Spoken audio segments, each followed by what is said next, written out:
അമ്മ മാവ് കുഴക്കണ കണ്ടിട്ട് ഓടിപ്പോയതാ കേട്ടോ, എന്താണെന്ന് അറിയാൻ വേണ്ടിയിട്ട്. അപ്പോഴാണ് ഇന്ന് രാത്രി പൊറോട്ടയാണെന്ന് ഞാൻ അറിഞ്ഞത്. പിന്നെ ഇത് എഗ്ലെസ് പൊറോട്ട കേട്ടോ. ഞാൻ വരുന്ന മുന്നേ തന്നെ അമ്മ കുഴക്കലൊക്കെ തുടങ്ങിയിട്ടുണ്ട്, അതുകൊണ്ട് ആദ്യം വീഡിയോ എനിക്ക് എടുക്കാൻ പറ്റിയിട്ടില്ല. ആദ്യം തന്നെ ഒരു പാത്രത്തിൽ കുറച്ച് വെള്ളം എടുത്തിട്ട് അതിൽ ഉപ്പ്, പഞ്ചസാര, ഒരു പിഞ്ച് ബേക്കിംഗ് സോഡയും കൂടെ ആഡ് ചെയ്തിട്ട് നല്ല മിക്സ് ചെയ്ത് വെക്കണം. അപ്പോൾ കുഴയ്ക്കാൻ വേണ്ടിയിട്ട് ഈ മിക്സ് ആട്ടോ നമ്മൾ എടുക്കുക. ഈ മാവിന് വേണ്ടി 2 കപ്പ് മൈദയാണ്, കുറച്ച് ഗോതമ്പ് പൊടി എടുക്കുന്നുണ്ട് കേട്ടോ. എന്നിട്ട് നമ്മൾ ഉണ്ടാക്കി വെച്ച വെള്ളം കുറച്ച് ആഡ് ചെയ്തിട്ട് മാവ് നല്ലോണം അങ്ങനെ കുഴച്ചെടുക്കുക. മാവ് സ്മൂത്തായി വന്നിട്ടും ഒരു 10 മിനിറ്റ് കൂടെ നല്ലോണം ഇതേപോലെ കുഴച്ച് വയ്ക്കുക. കുറച്ച് നല്ലോണം ഓയിലൊക്കെ തടവിയിട്ട് വേണം ഇങ്ങനെ മിക്സ് ചെയ്ത് വെക്കാൻ.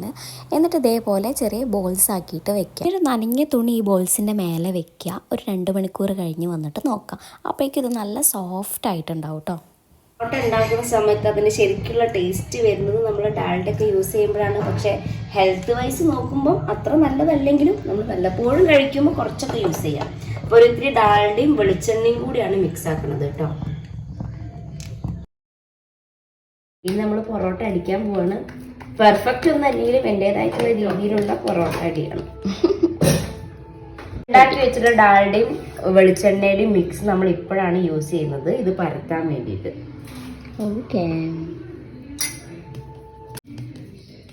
ചെറിയ രീതിയിലുള്ളൊരു പൊറോട്ട അടി.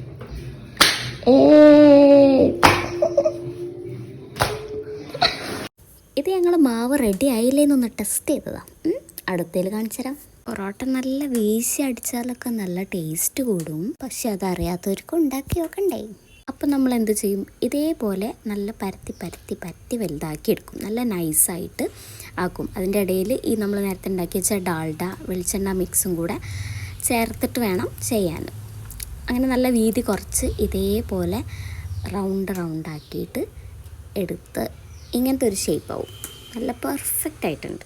ബാക്കിയുള്ളതും അതേപോലെ തന്നെ ഇതേപോലെ പരത്തി ഇതേപോലെ റോളാക്കിയിട്ട് എടുത്ത് വെച്ചിട്ടുണ്ട്. അപ്പോൾ നമുക്ക് ഇന്നൊരു 8 പൊറോട്ട ഉണ്ടാക്കാനുള്ളതാട്ടോ കിട്ടിയിട്ടുള്ളത്. ഇനി അതിൽ നിന്ന് ഓരോന്നെടുത്ത് ഇതേപോലെ ഇങ്ങനെ പരത്താം. അപ്പോൾ ലെയർ ഇങ്ങനെ വരും. ഇതിൽ കുറച്ച് ഗോതമ്പ് ഇട്ടതുകൊണ്ടാണ് ഒരു സുഖമില്ല എന്ന് ചേച്ചി പറഞ്ഞത്. ഗോതമ്പ് ഇടേണ്ടില്ലായിരുന്നു അത്ര. ചേച്ചി ഇത് പഠിച്ചത് അവളെ ഏട്ടൻ്റെ അമ്മ ഉണ്ടാക്കും അവിടെ, അപ്പോൾ അത് കണ്ടിട്ടാണ് കേട്ടോ. ഹൈ ഫ്ലെയിമിലിട്ടിട്ട് വേണം നമ്മൾ പൊറോട്ട തിരിച്ചും മറിച്ചൊക്കെ ഇട്ട് ചുട്ട് വേവിച്ചെടുക്കാൻ. ആ ചൂടോടെ തന്നെ വേണം പൊറോട്ട നല്ലോണം അടിക്കാൻ കേട്ടോ. ഇനി പൊറോട്ടയുടെ കൂടെ കഴിക്കാൻ നല്ല ചെറിയുള്ളിയും കുരുമുളകും ഇട്ട് വരട്ടി വെച്ച മട്ടൻ ഉണ്ടായിരുന്നു കേട്ടോ. അടിപൊളി ടേസ്റ്റ് ആയിരുന്നു. അപ്പോൾ ഇന്നത്തെ വീഡിയോ ഇത്രയേ ഉള്ളൂ. ബൈ.